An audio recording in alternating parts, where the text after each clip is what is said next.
Hermanos, en el amor del Señor Jesucristo les saludo y continuaremos con nuestro repaso de estas dos cartas en las que el Espíritu Santo inspira al apóstol Pablo para responder al consejo pedido por la iglesia en Corinto sobre situaciones que aparecieron entre los creyentes, errores que se corrigen confirmando la verdad, y como en toda la Escritura, el centro es el Señor Jesucristo, diciéndonos: no quiero, hermanos, que ignoréis acerca de los dones espirituales.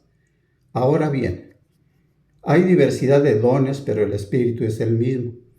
Y hay diversidad de ministerios, pero el Señor es el mismo. Y hay diversidad de operaciones, pero Dios, que hace todas las cosas en todos, es el mismo. 1 Corintios capítulo 12, versículos 1 y 4 al 6. Verdades estas que el Dios Trino y Uno manifiesta a los miembros del cuerpo de Cristo, esto es, la Iglesia, para permanecer unidos y manifestando su absoluta voluntad de la siguiente manera. A. El Espíritu reparte a cada uno en particular como Él quiere. Capítulo 12, versículo 11. Dios ha colocado los miembros como Él quiso. Capítulo 12, versículo 18. C. Cristo da hombres capacitados para la obra del ministerio. Efesios 4, versículos 11 y 12. ¿Qué nos corresponde a nosotros los creyentes? A. Discernimiento pleno, la capacitación consciente y esmerada, el ejercicio prudente y constante de lo que el Señor le ha otorgado. ¿De qué manera pide el Señor que se utilicen estos dones recibidos, tanto hombres como mujeres? Hágase todo decentemente y con orden. Capítulo 14, versículos 34 al 40. Pues Dios no es Dios de confusión, sino de paz, como en todas las iglesias de los santos. 1 Corintios 14, 33. La lección 7, la seguridad del creyente, nos lleva a la reflexión con el texto clave. Y si Cristo no resucitó, vuestra fe es vana, aún estáis en vuestros pecados. 1 Corintios 15, 17. La introducción nos cuestiona.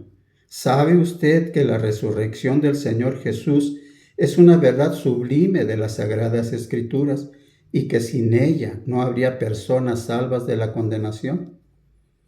El ejemplo del grano de maíz que debe morir para poder dar fruto, lo podemos entender. Además, hemos leído en las Sagradas Escrituras de personas que murieron y milagrosamente volvieron a vivir. También sabemos que habrá resurrección de todos los que están en los sepulcros, y los que hicieron lo bueno saldrán a resurrección de vida, mas los que hicieron lo malo a resurrección de condenación. Juan 5, 28 y 29. Para nuestra seguridad, hermanos, estemos atentos a estas verdades de las Sagradas Escrituras. Cristo murió y fue sepultado y resucitó al tercer día conforme a las Escrituras. Capítulo 15, versículos 3 y 4. El testimonio de muchos hermanos a los que apareció después de que resucitó es contundente.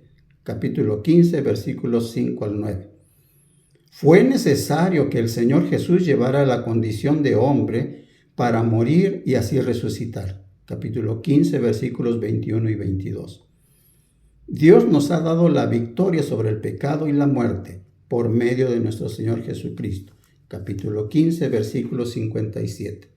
Esto creemos y esto mismo predicamos, como iglesia, siendo testigos de la resurrección de nuestro Señor Jesucristo con nuestras vidas, y nuestro corazón dice: bendito el Dios y Padre de nuestro Señor Jesucristo, que según su grande misericordia nos hizo renacer para una esperanza viva por la resurrección de Jesucristo de los muertos. 1 de Pedro 1, 3.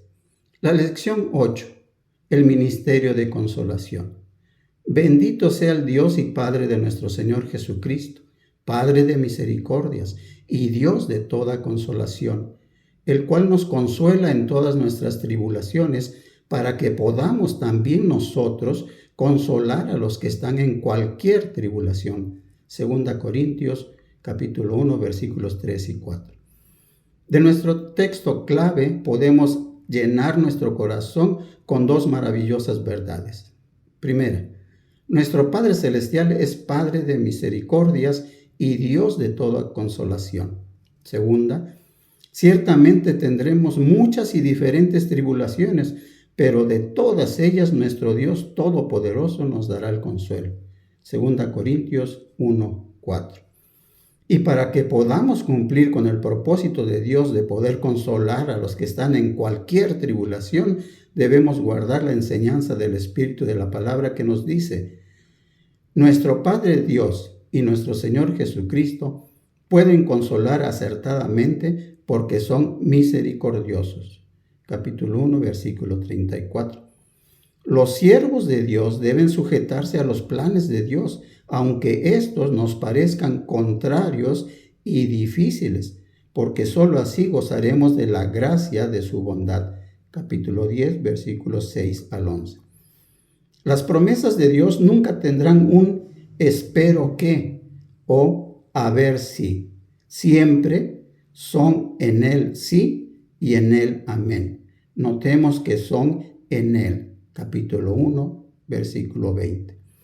Dios nos confirma en Cristo, nos unge y nos sella con su Espíritu, que es las arras, en nuestros corazones. Capítulo 1, versículo 21 y 22 y Efesios 1, 14. Dios nos otorga el consuelo necesario en la labor de algunos de nuestros hermanos. Capítulo 7, versículos 2 al 13. Asimilemos lo siguiente. Necesitamos aprender a consolar por medio de la consolación con que Dios nos consuela a nosotros. Capítulo 1, versículos 4 y 5. ¿Cómo cumplir con el ministerio que el Señor me ha dado?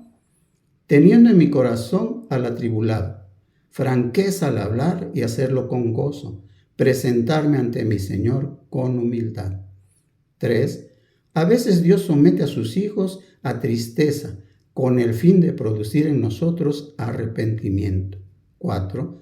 Además de arrepentimiento, el ser contristado por Dios produce en nosotros solicitud, defensa de nuestra fe, indignación, temor reverente a nuestro Dios, ardiente afecto, celo y defensa del que ha sido acusado injustamente. Pasemos a la lección 9, donde los capítulos 8 y 9 de la segunda carta a los Corintios nos enseña verdades e instrucciones para los creyentes en lo referente a la ofrenda dominical. Nuestro texto clave de 2 Corintios 8:7. Por tanto, como en todo abundáis en fe, en palabra, en ciencia, en toda solicitud y en vuestro amor para con nosotros, abundad también en esta gracia. Es de mencionarse que Pablo está hablando a una iglesia que además, en grande prueba de tribulación, se goza, y en su profunda pobreza abundaron en riquezas de su generosidad. 2 Corintios 8:2. Pasemos a la lección. Una orden que debe ser considerada. Cada primer día de la semana, cada uno de vosotros ponga aparte algo según haya prosperado. 1 Corintios 16:2.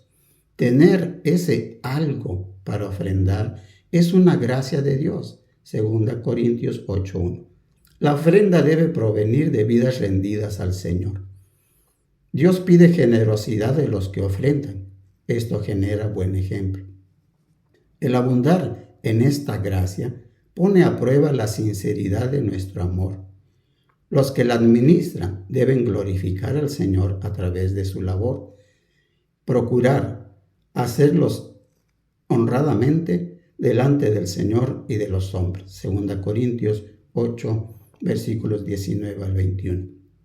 Note cómo sembrar generosamente está comparado con ofrendar. Pensando en lo que se ofrenda cada domingo, ¿qué es lo que espera cosechar? Piensa en la fe del que siembra. ¿La ejercitamos al depositar nuestra ofrenda cada domingo?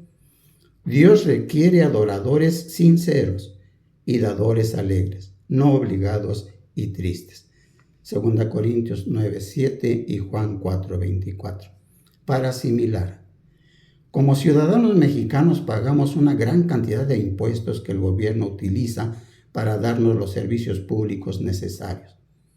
La necesidad más apremiante a lo que se debe destinar la ofrenda de una iglesia local es la predicación del Evangelio de Jesucristo. El diezmo es parte de la ley de Dios dada a Moisés en el Antiguo Testamento. La ofrenda voluntaria para nosotros, los creyentes, es un acto de gratitud y amor a quien no escatimó ni a su propio Hijo, sino que lo entregó por todos nosotros. Romanos 8:32. Gracias a Dios por su don inefable. 2 Corintios 9:15. La lección 10. El llamamiento del siervo. El texto clave nos dice, pues aunque andamos en la carne, no militamos según la carne, porque las armas de nuestra milicia no son carnales, sino poderosas en Dios para la destrucción de fortalezas. 2 Corintios 10, 3 y 4. Los capítulos 10 y 11 de 2 Corintios nos dirán hacia dónde quiere el Señor que enfoquemos nuestras labores y los recursos prometidos para la efectividad de nuestra lucha. Y las verdades que debemos considerar son las siguientes. Estamos unidos a Cristo, aprendiendo de Él, llevando con Él su yugo. Corintios 10, versículo 1 y Mateo 11, 29 y 30. Dios otorga las armas necesarias al creyente porque toda fortaleza ha de ser derribada. La victoria que se debe lograr es la obediencia a Cristo. Capítulo 10, versículos 4 y 5. 3. El Señor concede autoridad a sus siervos, pero deben probar que el que actúa en ellos es el mismo Señor. Pero es autoridad que edifica, no que destruye. 4. La misión del siervo de Dios es cuidar y proteger al rebaño para que permanezca fiel a Cristo. Capítulo 11, versículos 1 al 3. Los ministros de Satanás se disfrazan como ministros de justicia. Capítulo 11, versículos 13 al 15. El que ha sido llamado a servir en la viña del Señor debe estar consciente de la veracidad de su llamado. Capítulo 11, versículos 16 al 33. Para comprender y ponerlo en práctica, tenemos lo siguiente. Leímos que contra el conocimiento de Dios los hombres levantan argumentos, que para hacerlos sólidos, los presentan con actitudes de menosprecio al mensaje de la palabra. Capítulo 11, versículos 3 al 6. Para derribar estos argumentos necesitamos conocimiento de las Sagradas Escrituras. 2. Para con la Iglesia de Cristo, ¿qué está usando la serpiente antigua para que los sentidos de los escogidos sean extraviados de la sincera fidelidad a Cristo? ¿Qué tengo de parte del Señor para ayudar a mis hermanos? Ciertamente ya no es la persecución, sino la facilidad con que se puede tener un lugar u objeto para ocupar el tiempo sin provecho. Pero de parte del Señor tengo primeramente la orden: ocupaos en vuestra salvación con temor y temblor. Filipenses 2:12.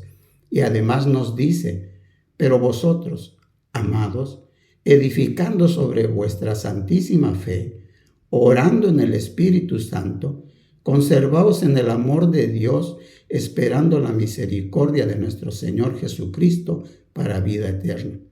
A algunos que dudan, convencedlos; a otros salvad, arrebatándolos del fuego; y de otros tener misericordia con temor. Judas 20 al 23.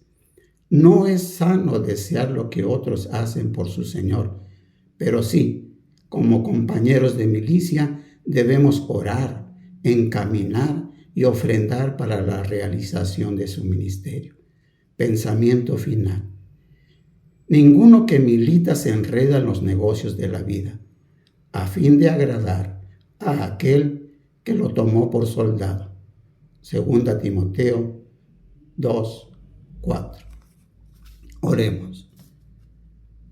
Para ti, nuestro Dios y Padre Celestial, la gratitud, la alabanza, el reconocimiento a tu bondad, misericordia, deidad y majestad.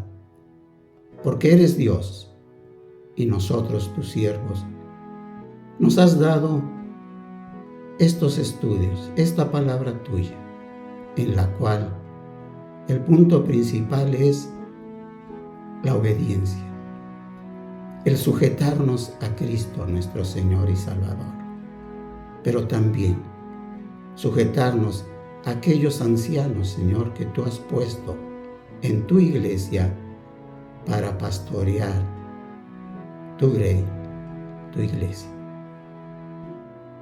Que nuestro corazón, nuestra mente, sea llena de esa palabra tuya que hemos escuchado, que hemos leído, pero más, que oigamos la voz de tu Hijo amado, nuestro Señor Jesucristo, que nos dice: conozco tus obras, arrepiéntete, arrepiéntete. Ese es el mensaje que queremos que quede grabado muy hondo en nuestros corazones, para poder vivir los días que tú nos des en este mundo, haciendo tu voluntad, porque ese es el mensaje de la palabra que en este trimestre hemos leído. Obediencia total, entera, no parcial. Obediencia al Dios Todopoderoso, a sus mandamientos. Padre eterno, sabemos que tú lo harás, porque eres poderoso, pero sabemos también que lo harás porque nos amas. Y nos amas con amor eterno. Y eso nuestro corazón lo siente, lo agradece. Y por eso queremos servirte. Queremos hacer tu voluntad. Hazlo. Hazlo en cada uno de nosotros. Que tu iglesia podamos obedecer. Sí, predicar el Evangelio, pero también vivir siendo un testigo fiel de la resurrección de tu Hijo Jesucristo, el cual el mundo debe ver en cada aspecto de nuestra vida, en cada palabra que hablamos y aún en nuestro pensamiento. Jesucristo, nuestro Señor, debe estar y se debe ver. Para ti la honra y la gloria. Bendito Dios y Padre nuestro, en el nombre de nuestro Señor Jesucristo. Amén. Les recordamos la página www.orizabacentro.org, donde encontrará todo lo relacionado a la palabra de Dios.